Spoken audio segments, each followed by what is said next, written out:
నా పేరు బానూరు శివశంకర్ గౌడ్.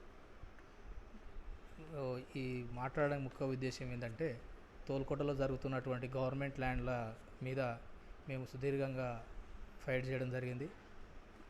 ఏ విధంగా అంటే, తోల్కట్టలో ఉన్నటువంటి గవర్నమెంట్ ల్యాండ్లు అన్నీ కూడా మనకు అప్పట్లో 1980లోనే మొహమ్మద్ జఫర్ జాబిదీన్ గారి తండ్రి మాకు అసైన్మెంట్ డీడ్లు ఉన్నాయని చెప్పేసి అనేక సర్వే నెంబర్లని, రకరకాల సర్వే నెంబర్లు, అంటే అందులో చాలా వరకు ఒకరి పేరు మీద 3 సర్వే నెంబర్లు, ఒకరి పేరు మీద 6 సర్వే నెంబర్లు, అట్లా అన్ని సర్వే నెంబర్లు మాయి అన్న అసైన్మెంట్ డీడీ అని చెప్పేసి వాళ్ళు ఒక హైకోర్టు నుంచి జడ్జిమెంట్ కాపీ తీసుకుపోయి సవాలు చేస్తూ ఇక్కడ ఉన్నటువంటి ప్రభుత్వ భూములనన్నీ ఒక్కొక్కటిగా ప్రీకాస్ట్ లేచేసి అదేవిధంగా మొత్తం దాన్ని కబ్జా చేయడం జరిగింది.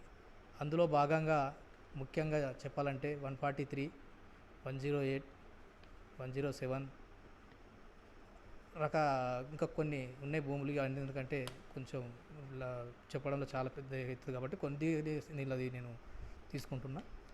దాంట్లో భాగంగానే ఏ విధంగా అంటే, తోలుకట్టలో చాలా గవర్నమెంట్ ల్యాండ్లు ఉన్నాయి. ఇంచుమించు సుమారుగా ఒక 20 సర్వే నెంబర్లు ప్రభుత్వ భూములనే ఉన్నాయి.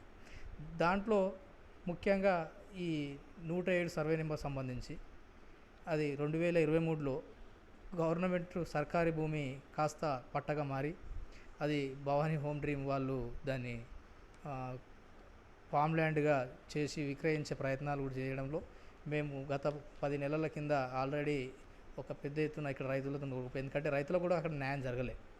వాళ్ళకు కూడా ఇస్తామన్న అమౌంట్ ఇవ్వకుండా, ఖరీదు కాదు అన్నప్పుడు కనీసం వాళ్ళకి ఇచ్చేది కూడా ఇవ్వకుండా కొద్దిపాటి అమౌంట్ చెక్ రూపంలో ఇచ్చి డాక్యుమెంట్లలో మెన్షన్ చేసి వాళ్ళకి సంబంధం లేకుండానే వాళ్ళకు సంబంధించిన రిలేషన్ల పేరు మీద చేయించి వాళ్ళకి ఎటువంటి సమాచారం లేకుండా రిజిస్ట్రేషన్ చేసుకోవడం జరిగింది. అది కూడా కరెక్ట్ చేసుకున్నారా అంటే అది కూడా కరెక్ట్ లేదు. ఎట్లా అంటే, సర్వే నెంబర్ ఎప్పుడైనా మనకు 1954లో మన దగ్గర ఉన్నటువంటి పానీ రికార్డులలో 1954 నుంచి మనకు రికార్డులు ఉన్నాయి. ఆ రికార్డులో 12 ఎకరాల 16 గుంటల భూమి ఖరీజు ఖాతాగా చూపెట్టడం జరిగింది. అదే పానీలలో మనకు 1964-65 మధ్యన అది రెండుగా విడిపోవడం, దాంట్లోంచి రెండుగా విడిపోవడం జరిగింది. ఒకటేమో మహబూబ్ సాబ్ అనే పేరు మీద ఉన్నటువంటి ఖరీజు ఖాతా 1954లో స్టార్ట్ అయ్యి 1964 వచ్చేసరికి రెండుగా విడిపోయి, దాంట్లో రెండుగా విడిపోయినాయి. అది మహబూబ్ సాబ్ 5 ఎకరాలుగా, మా కాజమియాగా పేరు పైన 2 ఎకరాల 15 గుంటలుగా, సయ్యద్ మహబూబ్ ఈయన అసలు ఈ మహబూబ్కు కానీ ఎటువంటి వారసులు కాదు, సోదరుడు కాదు, ఆయన పేరు మీద కూడా విడిపోవడం జరిగింది. కారణం అంటే ఏది లేదు, అలా అమ్మడం కూడా జరగలేదైనా. అమ్మితే దాని సెల్లీడ్లు ఉంటాయి లేదా ప్రొసీడింగ్లు ఉంటాయి. 6వ వారంలో చేంజ్ అయినా ప్రొసీడింగ్ నెంబర్ అయితే ఎక్కడైనా మెన్షన్ చేయకుండా ఏది చేయరు కాబట్టి అక్కడ ఏ పానీలలో కూడా ఆ ప్రొసీడింగ్లు లేవు. అదేవిధంగా కంటిన్యూ అవుతూ అది ఈ ధరణి వచ్చిన తర్వాత ఏకంగా 14 ఎకరాల 16 గుంటలు భూమి రికార్డులు ఆన్లైన్లో చూపెట్టడం జరుగుతుంది. అది ఏ విధంగా అనేది గవర్నమెంట్ రికార్డులు చూసి దాన్ని సరి చేయాల్సిన అవసరం ఉంది. అదేవిధంగా 2001లో ఇలా అవసర నిమిత్తం కింద ఈ 4 ఎకరాల 39 గుంటలకు సంబంధించి దాంట్లో నుంచే 2 ఎకరాల భూమి గైరన్ సర్కారీగా లావానీ భూమిగా దాన్ని కొట్టేయడం జరిగింది 2001 నుంచే.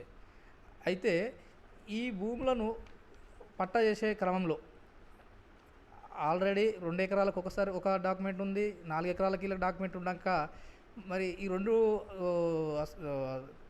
పిఓటి చట్టం ప్రకారం అసైన్ ల్యాండ్ అయితేనేమో ఆల్రెడీ కట్ అవుతుంది పిఓటి కింద. మరి ఇదేమో సరే ఖరీదు ఖాతా వాళ్ళు పన్నులు కట్టిరు అని చెప్పేసి ఆర్డర్ ఇవ్వడం జరిగింది. మరి పన్నులు కడితే మరి 2 డాక్యుమెంట్లను ఫస్ట్ క్యాన్సలేషన్ చేయాలి. క్యాన్సలేషన్ చేసిన తర్వాతనే అసలైన పట్టదారు రైట్స్ ఉంటాయి. అటు అసలైన క్యాన్సల్ చేయకుండా కంటిన్యూ మరి ఈ అసలు పట్టదారు కూడా కాకుండా థర్డ్ పార్టీ వ్యక్తులకు తెల్ల కాగితాల మీద నో అబ్జెక్షన్లతో పట్ట చేయడం అనేది చాలా దారుణమైన విషయం. అయితే దీంట్లో ముఖ్య ఉద్దేశం ఏంటంటే, document number 8926/1980 assignment deed Nawab Javuddin Khan son of late Nawazuddin ud Khan బార్ ఈయన పేరు మీద చేయడం జరిగింది. ఈయన వారసులదా ఈ ఈ సంబంధించిన సర్వే నెంబర్లో ఎందుకంటే జడ్జిమెంట్ కాపీ ఆయన దగ్గర ఉంది కాబట్టి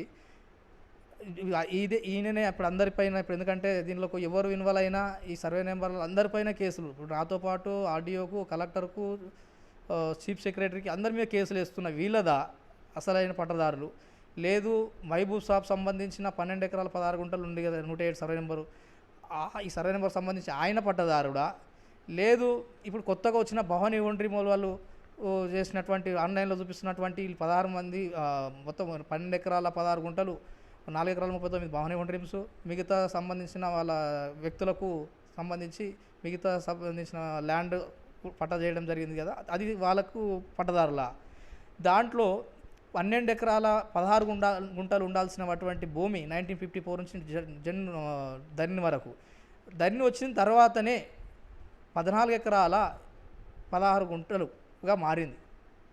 మరి దీంట్లో గైరాన్ సర్కారీగా 2 ఎకరాలు ఆన్లైన్లో ఇప్పటికి చూపిస్తున్నది. మరి ఇప్పుడు ఇది 12 ఎకరాల 16 గుంటలు ఉండాల్సిన భూమి 14 ఎకరాల 16 గుంటల భూమిగా మారింది అంటే ఇది పూర్తిగా అంటే ఫస్ట్ స్టార్టింగ్ నుంచి ఇప్పటివరకు దూసుకుని వస్తున్నాము. ఎక్కడ కూడా పొంతన లేకుండా ఎటువంటి సమాచారం లేకుండా ఎక్కడ ప్రొసీడింగ్ లేకుండా ఇదంతా గందరగోళం ఉంది. కాబట్టి ఇది తక్షణం గవర్నమెంట్ రిటర్న్ తీసుకొని ఇది తోల్కట్ట గ్రామ అభివృద్ధి కొరకు ఉపయోగించుకోవాల్సిందిగా నేను కోరుకోవడమైనది.